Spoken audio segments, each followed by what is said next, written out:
Hi, good afternoon po. I'm DJ Kat, a tour guide in Metro Manila, Philippines.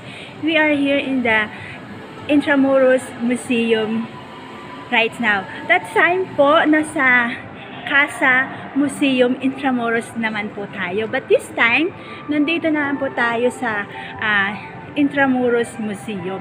So this is the place of Intramuros Museum. Magkaiba po sila sa National Museum at sa Casa Museum. This one museum is a whole building like Casa Museum. It's a park like yung inayos po nila yung buong place, pero maganda yung pagkaayos mo at hindi po nasira yung building ng Casa Museum. And then po, number 2 po, dun sa Casa Museum, we can eat. So may food po doon na pwedeng kumain. But this is museum, it's like a national museum na hindi po tayo pwedeng kumain. So yun, meron din po pala silang place na pwede po kayong kumain. And this is unique and makabagong museum. Parang high-tech na po siyang museum kasi meron na siyang 3D na pinapakilala po yung bansa ng Philippines. This is the historical na pangyayari po ng Pilipinas dito sa siyudad ng Metro Manila. So yung mga pinupuntahan po nating place, iba-iba po yung mga pangyayari po nila dito.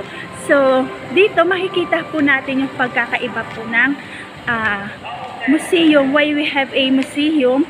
Because we preserve the history of our country. At dito ko po nakita na sobrang ganda. So I think this is a sitting, right? I don't know. So somebody gonna watch. We have a treat. Parang sine ang kanyang sir, excuse me po. Upuan po ito para pwede manood. Also, we have a seat here na pwede po tayo manood ng 3D. At nakita niyo po, ang cute po ng sitting area po nila. See po. So, I'm DJ Kat, a tour guide. Welcome to Manila, Philippines. Intramuros Museum. So, we have a treat at sa cinema.